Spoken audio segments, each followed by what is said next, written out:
Sáquennos de aquí. Entrevista a María Sima. Nicky Elch. Editorial. Gratis lo recibiste, gratis ofrécelo. Dedicado con amor a todos aquellos que aún han de experimentar el amor de Dios.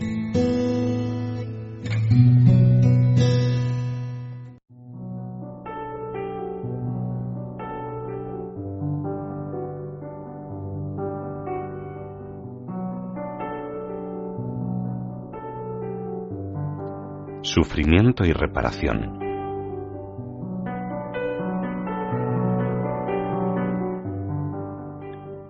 Si le pidiéramos a Jesús pasar nuestro purgatorio aquí en la tierra, ¿accedería a nuestra petición? No debería decir que siempre, pero a menudo sí, sucede. Conozco el caso de un sacerdote y una señora que se encontraban en el mismo hospital.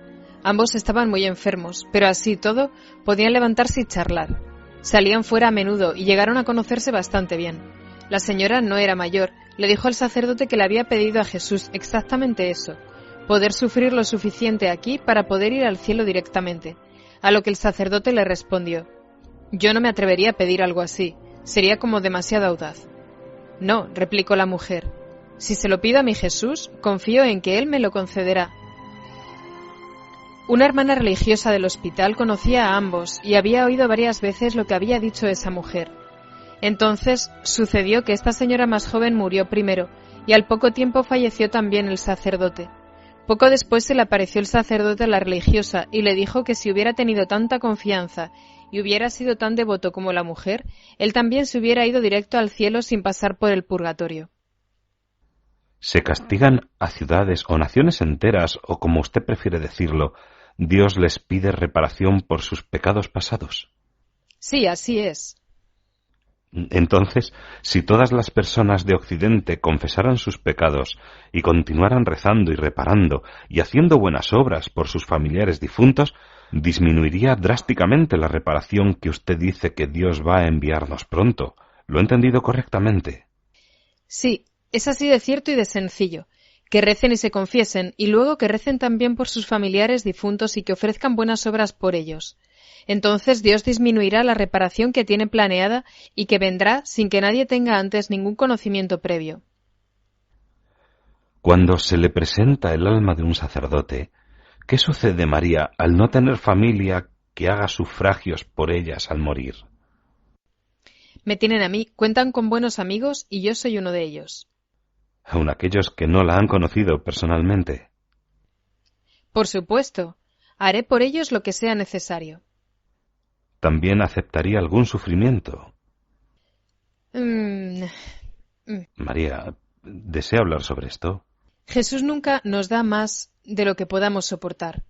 Hace ya mucho tiempo se apareció un sacerdote y me dijo que si aceptaba 3 horas de sufrimiento, le evitaría 20 años de purgatorio. Acepté porque mi confesor me había aconsejado asumir todo lo que se me pidiese, y siempre lo hago. Pronto sentí un dolor que abarcaba de tal manera cada milímetro de mi cuerpo que me quedé inmóvil y sin darme cuenta de dónde estaba. Pero tenía una gran alegría en mi corazón porque sabía claramente lo que esto significaría para el sacerdote. Sin embargo, después de un tiempo pensé que debía de haber pasado 3 días en lugar de 3 horas. Y de la misma manera repentina como había llegado se fue el dolor y me di cuenta de que, por supuesto, no me había movido de donde estaba todo ese tiempo. Cuando miré el reloj, comprobé que habían sido 3 horas exactas hasta el último minuto. En otras ocasiones se trata de un dolor localizado. Una vez, por ejemplo, comenzó a dolerme el brazo derecho durante un largo tiempo, y no importaba lo que hiciera o cómo lo pusiera, seguía doliéndome. Resultó ser por un alma que había administrado mal el testamento de otra persona y, por supuesto, eso conllevaba el brazo y la mano con la que escribía y trabajaba. Cuando aceptamos nuestros sufrimientos por amor de Dios, todo es posible, y entonces producen los mejores frutos. El sufrimiento, en otras palabras, la cruz sin amor, pesa demasiado, pero el amor sin cruz no existe. ¿Le dicen cuánto tiempo durará? No, nunca, salvo esa vez. Esa es la peor parte, no saber cuánto tiempo va a durar, pero aquella vez fueron 3 horas. ¿Esto tiene lugar de manera regular o sucede más durante ciertos tiempos? Siempre acepto lo que me piden, pero durante Cuaresma, por ejemplo, me hacen saber de su presencia de una manera muy intensa a través de sufrimientos que acepto por ellas. En otras ocasiones, cada vez que lo solicitan.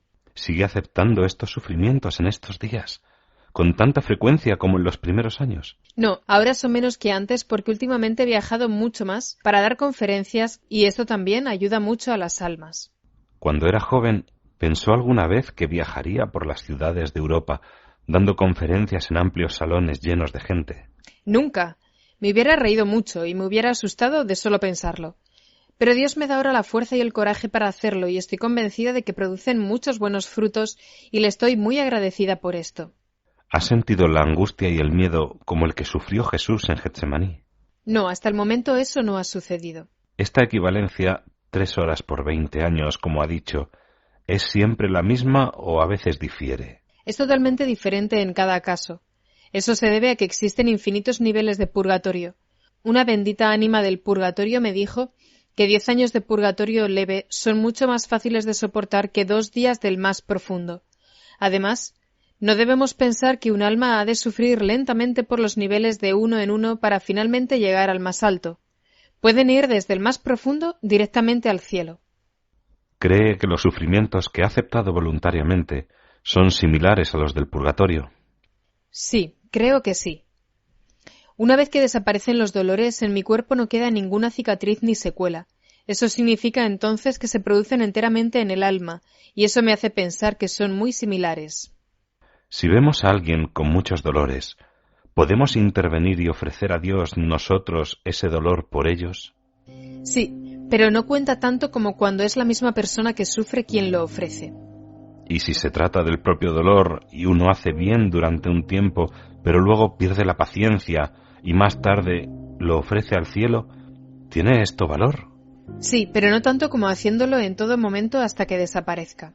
Si una persona ofrece todos sus sufrimientos futuros a Dios, sabiendo que cuando lleguen puede encontrarse debilitado, ¿tiene esto el mismo valor que hacerlo mientras los sufre? Sí, Dios acepta nuestra sinceridad cuando se la ofrecemos a Él. Si alguien sufre y no se lo ofrece a Dios, ¿se pierde el valor del sufrimiento? Sí, se pierde si se trata de que esa alma llegue al cielo más rápido. Pero si ese sufrimiento es para reparar algo del pasado, como suele ocurrir con más frecuencia, entonces sí sirve, por supuesto. Con nuestra ayuda o sin ella, Dios lo permite. Él es puro amor y sabe perfectamente qué es lo mejor para nosotros. ¿Qué más puede decir del dolor? En segundo lugar, después de la vida y del tiempo que tenemos para hacer el bien, el dolor es el regalo más grande de Dios. Mientras sufrimos aquí recibimos las gracias para hacer buenas obras, pero una vez que nos encontramos en el purgatorio eso se acaba para siempre. El sufrimiento es siempre reparador y debemos confiar en el Señor que lo permite para nuestro bien y para su gloria. Existe una gracia enorme asociada al sufrimiento que me gustaría resaltar. Cuando sufrimos, se da el encuentro de las personas y de los corazones. Al sufrir, el otro viene a ser más importante, y sin el sufrimiento la mayoría tiende a pensar primero en sí mismo. Es uno de los grandes problemas de Occidente, y con la reparación con que pronto Dios le pedirá cuentas, las personas se encontrarán de nuevo unas a otras en el dolor. Esto será bueno, y hará aflorar lo mejor de cada uno, mientras que ahora piensan solo en una casa nueva o en un coche más grande. Será un proceso de purificación, y lo que en un principio podría considerarse un desastre terminará siendo una gracia y un inmenso don de Dios. Cuando el sufrimiento viene de Satanás, debemos comportarnos de forma diferente que cuando viene de Dios. Todo sufrimiento viene de Dios, aun si permite que suframos a manos del diablo. Sin embargo, si reconocemos que viene de él, es nuestro deber llevar a esa persona a un exorcista. Cuando el dolor venga directamente de Dios, el exorcista no podrá hacer nada. Algunas personas dicen: espero que Dios no me ame demasiado. Sé de una madre que le dijo a un hijo que estaba preparándose para el sacerdocio: dile a Dios que puede hacer lo que quiera contigo. A lo que él respondió: oh no, entonces me pedirá demasiado. No es cierto. Podemos estar seguros de que Dios nunca nos pide más de lo que podemos ofrecerle. Como hay muchos tipos de personas y como no se puede subestimar lo que cada uno pueda llegar a pensar, hay quien podría decidirse a pedir a Dios sufrimientos extraordinarios. ¿Sugeriría que se hiciera algo así? No, de ninguna manera. Quien vive en el mundo y tiene otras personas bajo su responsabilidad no debe hacerlo porque de un modo u otro ya le llegarán esos sufrimientos. Pedir voluntariamente sufrimientos extraordinarios es para aquellas personas que llevan una vida de clausura, que solamente son responsables de sí mismas y siempre tienen ayuda a su alrededor. Ellas pueden pedirlo, pero el resto no debería hacerlo. En mi caso yo nunca lo he pedido, pero lo acepté por las almas del purgatorio, y elegí no tener una familia para poder ofrecer toda mi vida a ellas. Por eso mi caso es diferente al de la mayoría de las personas. Ya sea de los vivos o de los difuntos, ¿existe algún asunto o algún pecado por el cual ha tenido que sufrir más? Y si lo hay, ¿cuál es? De ambos, entre los vivos y las almas del purgatorio. Ese asunto sería, ciertamente, la comunión en la mano. ¿Ha pensado alguna vez en no hablar de este tema con tanta frecuencia? No. Es el deber que me ha dado Dios, contar a los demás sobre el purgatorio, y también es mi obligación incluir, sinceramente, todo lo que las benditas ánimas del purgatorio me han dicho acerca de la situación de la Iglesia. ¿Cómo podría dejar pasar estas cosas solamente por comodidad, cuando la situación de la Iglesia, tal y como me han dicho las almas tan frecuentemente, es la peor desde sus comienzos? Entonces, no sería verdaderamente amiga de las almas. Recientemente me invitaron de una parroquia a dar una charla, y cuando el párroco me llamó, me dijo que había un único tema que no quería que se tratara. Cuando le pregunté cuál era, respondió: la comunión en la mano. Les pregunté a las almas qué debía hacer, y ellas me dijeron: sin incluir toda la verdad, no habrá ninguna conferencia. Y esto mismo le dije al párroco. De igual manera, no autorizaré ningún libro o artículo sobre mí si aquellos que lo publican eligen obviar el tema de la comunión en la mano. Por lo que veo en su salón y por las veces que ha sonado su teléfono, parece que debe recibir muchas cartas y muchas, pero muchas llamadas telefónicas. ¿Alguna vez ha contado cuántas cartas o cuántas llamadas telefónicas recibe al día? No, pero el otro día el jefe de la oficina de correos se reía porque recibí 73 cartas. Y el párroco, el padre Bischoff, me dijo recientemente que la compañía telefónica había comentado que recibo más llamadas que el número de emergencia de Feldkirch. Además del jefe de correos, María, ¿quién es su mejor amigo aquí en la tierra? Es, por supuesto, mi director espiritual. ¿Y quién es su segundo mejor amigo? Cualquier persona que sea honesta y que diga las cosas como realmente son. María, aunque lo lamento mucho, me he quedado sin más preguntas que hacer. Gracias a Dios y gracias de corazón también a usted por haberme permitido molestarle tanto durante estos 2 días.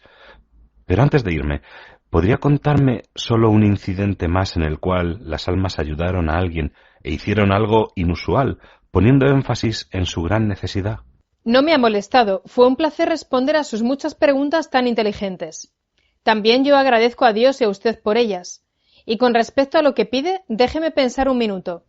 Espíritu Santo, por favor, ilumíname. Ah, sí. Recientemente, 2 hermanas de un pueblo cercano vinieron a verme para preguntarme qué necesitaba su padre difunto para ir al cielo. Como siempre, yo estaba contenta de tomar la hoja con su nombre, además del año de su nacimiento y el de su muerte. Luego, una de las hermanas dijo con voz severa que si la respuesta que recibían tenía que ver de alguna forma con dinero, ellas no participarían. Les dije que eso era asunto suyo, no mío, pero que si querían una respuesta yo estaría muy contenta de conseguirla, y se fueron a casa. Pasaron 2 semanas y recibí por medio de otra alma una respuesta sobre este nombre.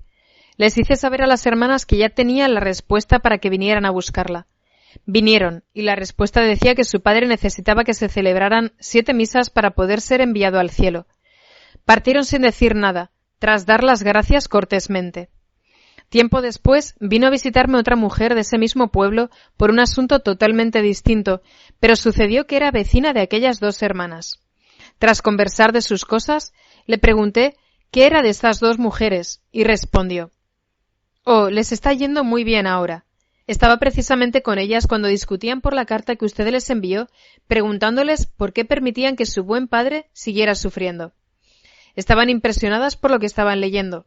¿Cómo era posible que usted supiera que todavía no habían celebrado las misas por su padre?» Después de recibir la carta, corrieron a la parroquia para hacer que se celebraran. Yo no dije nada, y la mujer siguió su camino.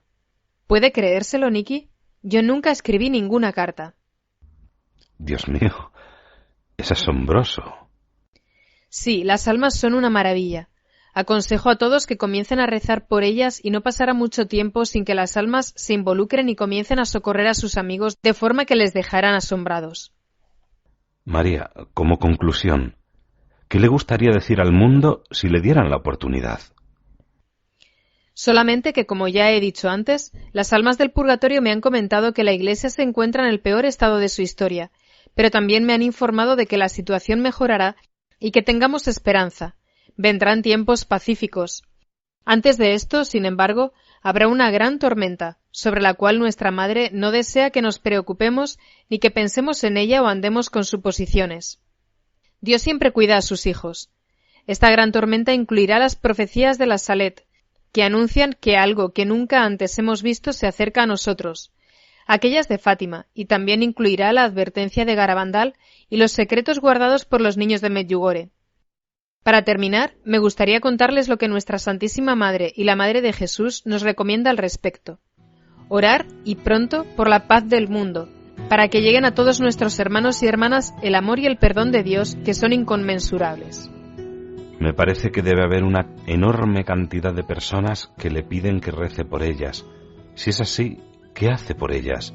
No creo que pueda rezar un rosario completo o asistir a una santa misa por cada una de estas personas. ¿Hay alguna oración en especial que ofrece por ellos?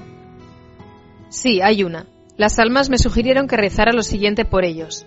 Gloria, alabanza, gratitud y adoración al Padre, al Hijo y al Espíritu Santo, como era en un principio, ahora y siempre, por los siglos de los siglos. Amén. María, ¿qué ha sido exactamente lo que ha aprendido a lo largo de todas estas décadas de experiencias verdaderamente extraordinarias? He aprendido a amar a Dios con toda mi alma.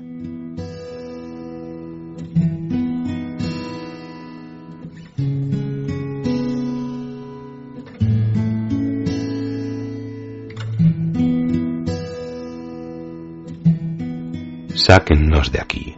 Entrevista a María Sima. Nicky Elch. Editorial.